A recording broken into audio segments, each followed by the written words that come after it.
Yeah, hello.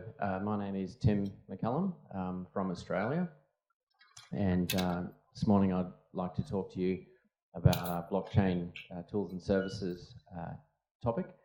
I want to look at the difference between on-chain and off-chain, just some options around how you can develop your specific applications with blockchain, but not necessarily doing everything on the blockchain. And I'd like to introduce some traditional off-chain tools and services, and then plant the seed for ideas for new off-chain services. I'll use the arrow keys.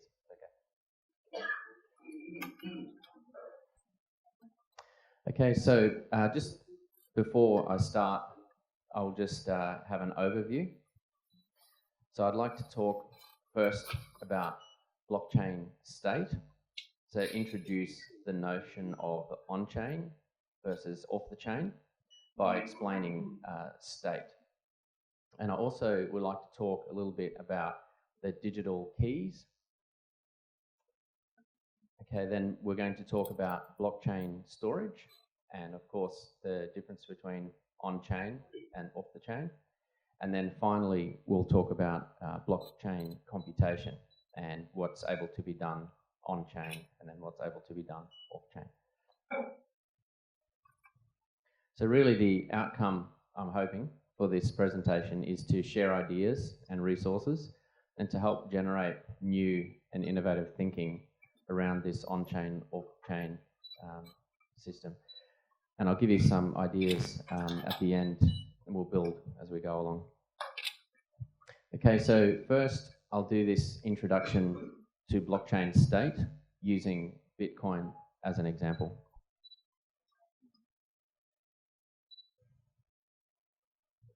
So Bitcoin is made up of unspent transaction outputs. And you'll see here that we've got two people, Bob and Alice. So Bob has 1 Bitcoin and it's stored in a unspent transaction output. So you'll hear that UTXO, that's what Bob holds. And the Bitcoin system is entirely made up, the value is UTXOs. And sometimes, obviously, because to spend a UTXO, all you need to do is sign. So you need the private key so you can sign and spend that UTXO. So sometimes they refer to this system as just a bunch of keys, like Jabok. So essentially what you hold is UTXOs. Now, here's an example where Bob wants to spend 1/2 a Bitcoin, so 0.5 Bitcoin. Now, Bob has 1 Bitcoin in a single UTXO.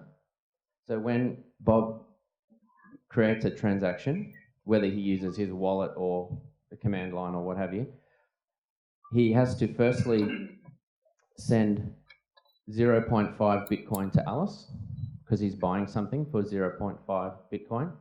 But he also has to send 0.5 Bitcoin back to himself. And to do this, he needs to explicitly provide a change address, or else, if he doesn't do that, then the 0.5 Bitcoin that's left over, the change, that will be gone. And most likely just to the miners who mine that transaction, they'll just take the change. So the Bitcoin wallets that you use, they do this for you automatically, so you don't really know that this exists, but this is a very important part of Bitcoin transactions.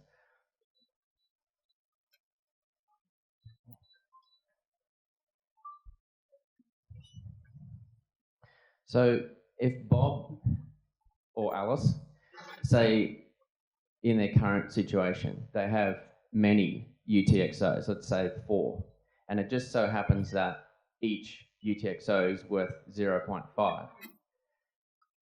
How does Bob or Alice know what their account balance is? So if they go to their wallet, you can see the account balance because the wallet's actually doing that for you. But in reality, if you look under the bonnet, what you need to do is add up all of the UTXOs that you have keys to sign. So each has a separate key. So if you can sign all those UTXOs, then you add all of them up and that's the total that you hold. So the point here is that the Bitcoin core, like the base layer protocol, doesn't actually store your balance. It has no idea and it doesn't care. The balance is something that's done at a higher level by additional software like a wallet. So here's another example. This is the Ethereum example of blockchain state. So as we just saw there, Bitcoin has a mechanism to exchange value, to transfer value, but it actually doesn't keep a track of your user's account balance at all. So Ethereum does things differently. Ethereum has the blockchain, which is on the left there, and then all of this on the right here, this is all not actually on the blockchain. Those values in what they call trees are not stored directly in the blockchain. We'll get into that a bit more soon. But essentially, you can see this one in the middle called the state tree. Now, the state tree is where your user account number lives, and that's a key. And then the corresponding value to that key is the details of your account. So we'll just zoom in, have a look at that. So you can see here that this was a state tree that was hanging off the blockchain. And if we zoom in, we can see that the address on the left, that's your public address, and on the right, the values, like the balance, is actually stored in that system. Now, on the very right there, you'll see the storage tree. See how that storage tree plugs into the state tree? So the storage tree, we'll get to that in a little bit more depth soon. But just for now, all you need to know is the storage tree is where all the smart contract data is stored. That's all we need to know for now. So the summary of this section is it seems that there are both on-chain and off-chain approaches to providing a particular user's account balance. So I said I was going to talk about these digital keys and addresses. So did you know that you can create your digital keys and addresses entirely offline, completely off the network? So with both Bitcoin and Ethereum, you can generate your keys by yourself, nothing to do with the network at all. And using those private keys, obviously you have the public key, and then the addresses can be created as well. So in order to successfully do that offline, you just need sufficient entropy, like randomness. And so if you were to, say, roll the dice or flip a coin or find some source of entropy, you could create a unique key on your own. And obviously there's some further work that you would do to turn that into a public address. Like with Ethereum, you would have to kick out 256 hash that and then take off, I think it's 12 bits, and then obviously put the 0x on the front. So there's a process, but it can be done all offline, off-chain. And so to transfer value from that address or to receive value to that address, all you need to do, so to receive, you just need to make the public account address available. And if somebody sends money to that, which was created offline, you go to the public chain and you'll see that transaction in the public chain. And alternatively, if you want to receive money, if you want to spend money, all you need to do is create a transaction, and you can also do that completely offline. And then all you need to do is sign that transaction with your private key that nobody's ever seen. And the last step, which is done online, is you just need to broadcast the signed transaction.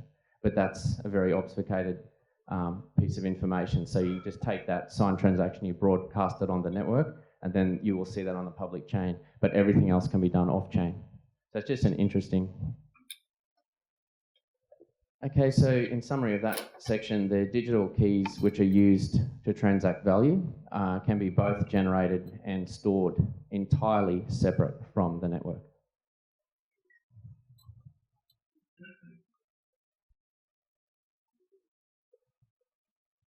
So we'll talk about data storage, and we'll look at an Ethereum example now. So storage in Ethereum using smart contracts is extremely limited and it's very expensive. So I've got this quote here from the Solidity documentation. Says it's not possible to enumerate storage from within a contract, and it's comparatively costly to read. And then it goes on to say that it's even more costly to modify the storage. And also contracts cannot read or write to storage other than their own. So it's very limited and it's very expensive. I'm just going to show you some very basic code examples here about how you would do these things. So on the left-hand side, you'll see there that there's a constructor actually that will write to that tree we saw before. And how it does this is it has a state variable at the top, so it's hello message. And in the constructor there, you'll see that it just basically assigns, or it takes an argument in, which is a message when it's initialized, and then it will save that message into the state variable and store that in the tree. And on the right-hand side, you'll see the example of just returning the message to whoever calls that function. So if you, even from a wallet or from the command line or what have you, you'll see this method appear because it's public. And if you execute that message, obviously with no arguments, it will return for you the state variable, which you put in the first place. And there's, in Viper, this is a new programming language which is still very experimental. And the reason for Viper is because of all the issues and complexities with Solidity. So with inheritance and really powerful libraries, which was a good idea in object-oriented programming because of reusability and don't repeat yourself and all these principles which are really good classic object-oriented programming methodologies. It's very dangerous, as we have seen with smart contracts. So we've seen situations where a library which can, say, lock something away, you know, we've lost like $300 million from somebody executing a command which actually just made funds unavailable. So, you know, the code is so powerful, but with that power also becomes like a lot of risk and responsibility. So to understand Solidity entirely is extremely complicated. To write it is good. As a programmer, it makes a lot of sense. Oh, I can inherit this class, I can use this library, and I have all this previous work that's been done. So like with open source programming, you're finding these great sorting algorithms or what have you, and you just run the command. You don't have to rewrite all of this from scratch. But with Viper, they actually want you to. So the object of Viper is to make the code readable or auditable. So once the code is written, it's very laborious and linear and verbose, but once it's written, an auditor should be able to come in and just easily say, oh, I can see what that's doing. It doesn't have to think in their mind, oh, it's inheriting this class, I need to go and look what this class does. Oh, it's inheriting this class. It becomes too much for your mind. So Viper is very simple. They're trying to make it impossible for you to make a mistake.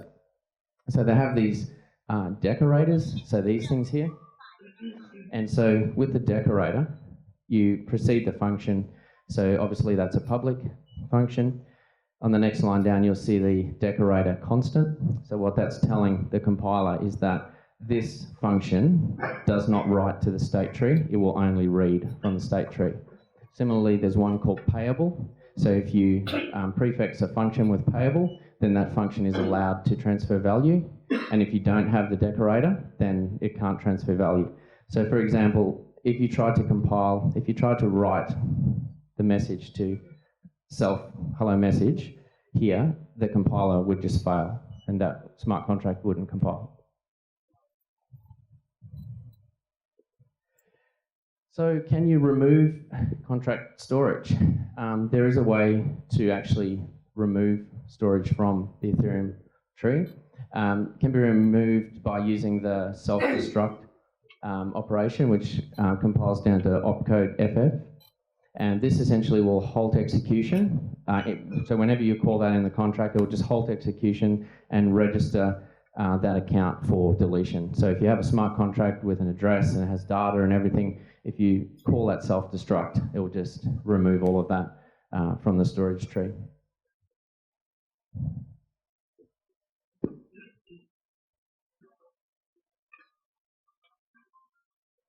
So yeah, remember we have talked about smart contracts having their own address space.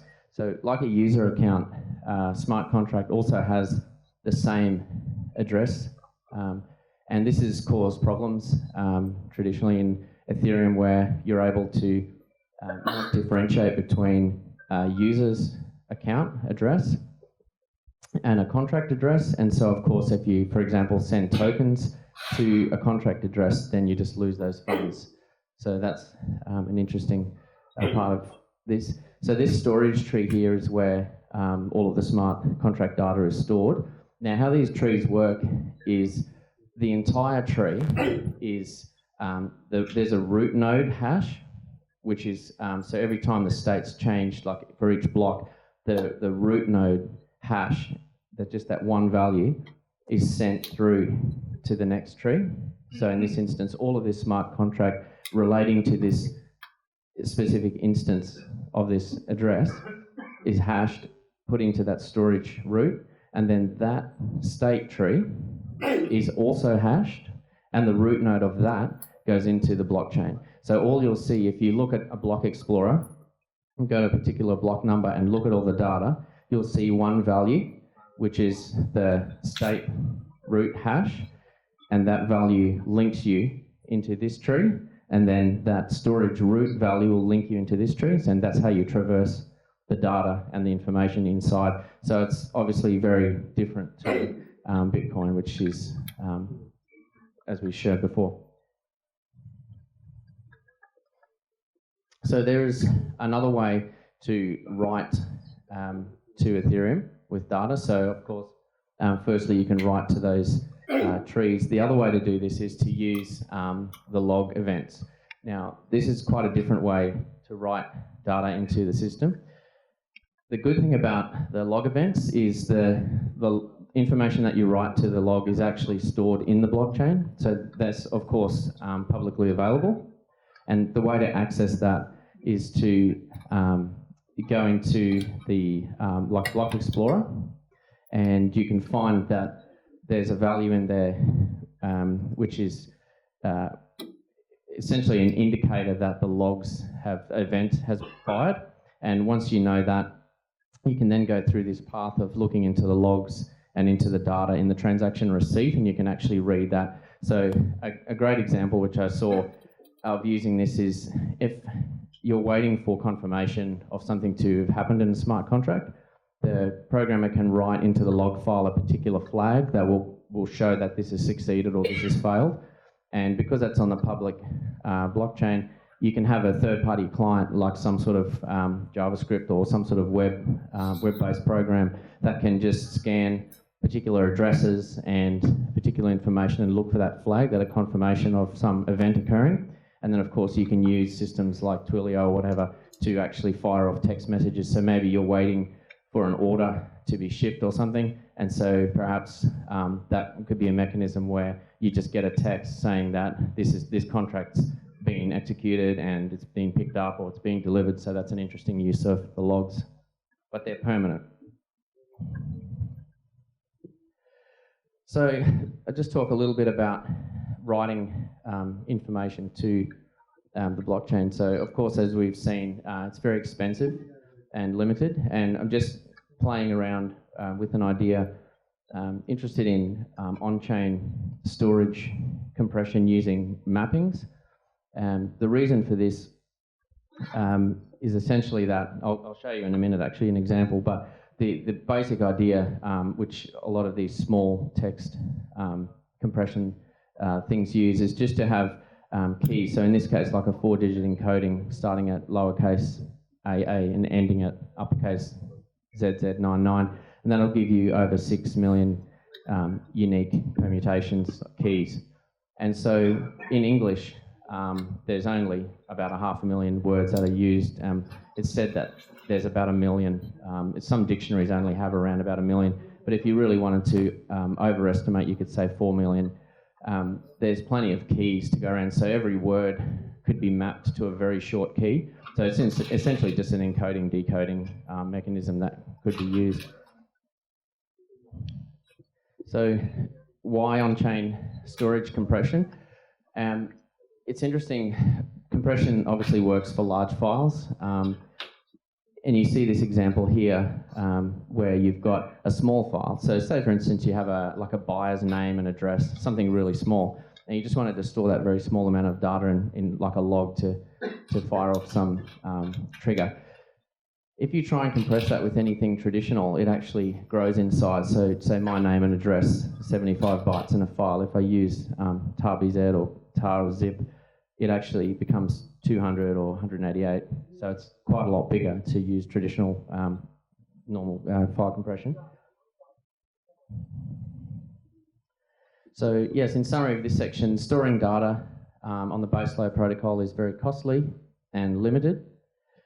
This is an interesting space which is being advanced by software such as Swarm and the Interplanetary File System, and of course BitTorrent. And I've seen some combinations of these things used.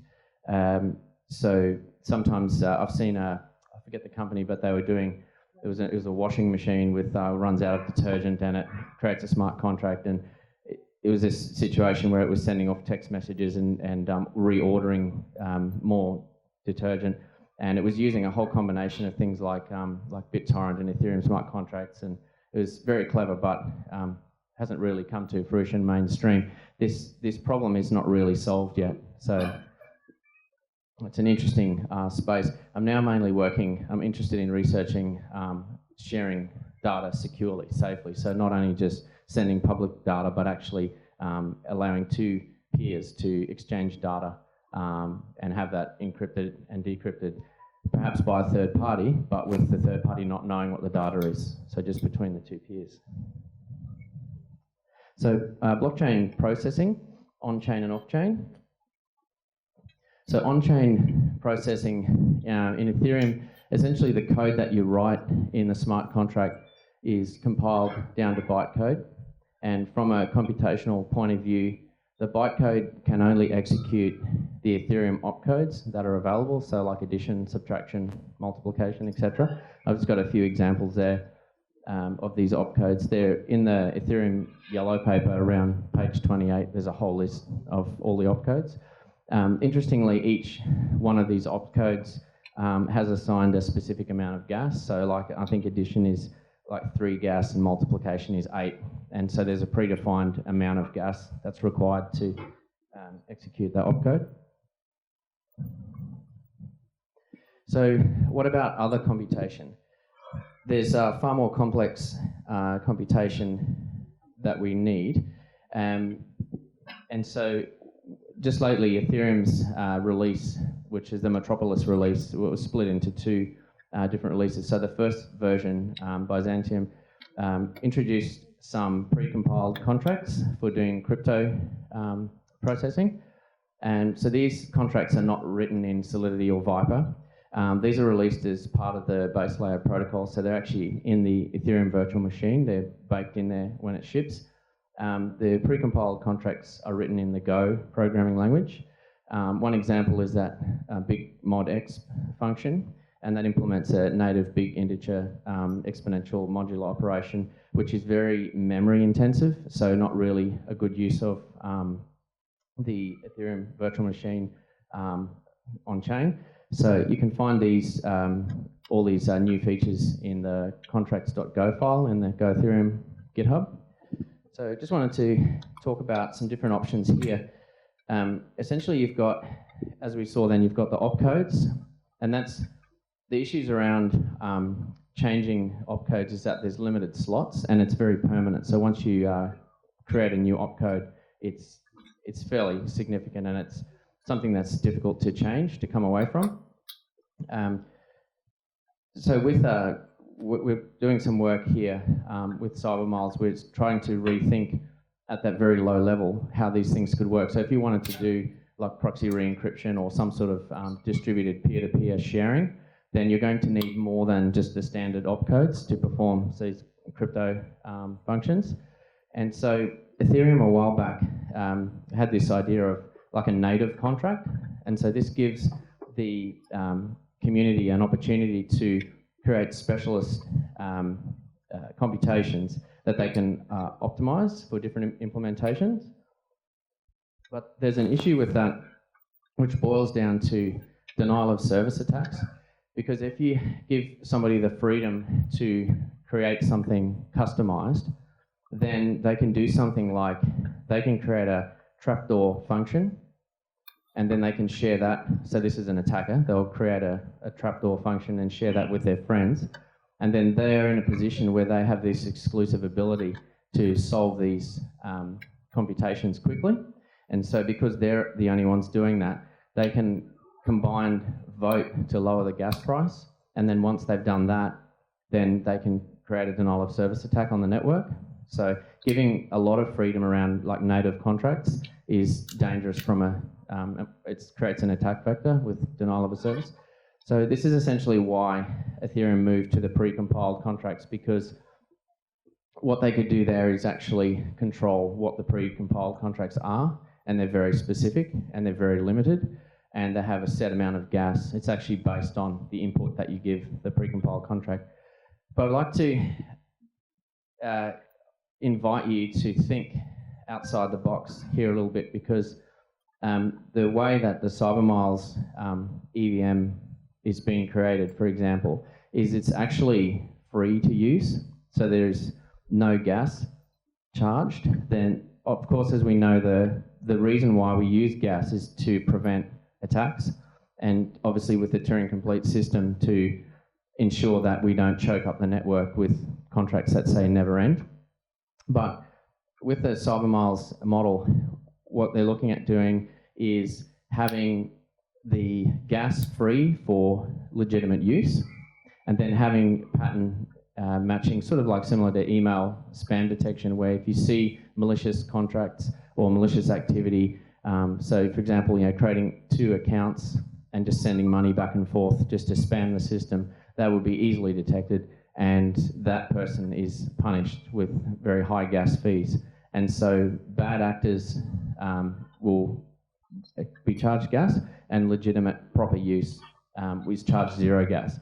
So this really opens up a lot of opportunities to actually even invite native contract creation, where individuals can actually create really powerful software to perform very specific functions. And so we'd like to invite you to check out the GitHub, the CyberMiles GitHub, and the Travis, the testnet, has launched, and there's a lot of activity in that space. So yeah, feel free to communicate and jump in and collaborate there. So in summary, one could have assumed at first that this world computer, this Turing complete decentralized ecosystem, could generate and compute and store everything on its own. But as we see here, there's a lot of big challenges and limitations with that. So I hope this talk's generated ideas about how blockchain can operate successfully, both on-chain and off-chain, using those different ideas. But now, like, redesigning and looking down deep into the EVM, maybe with clever spam detection and the elimination of denial of service and things like that, maybe we can actually think differently about how we perform computation at that low level, which will really open up blockchain for much better more powerful, optimized processing and transactions. Thank you.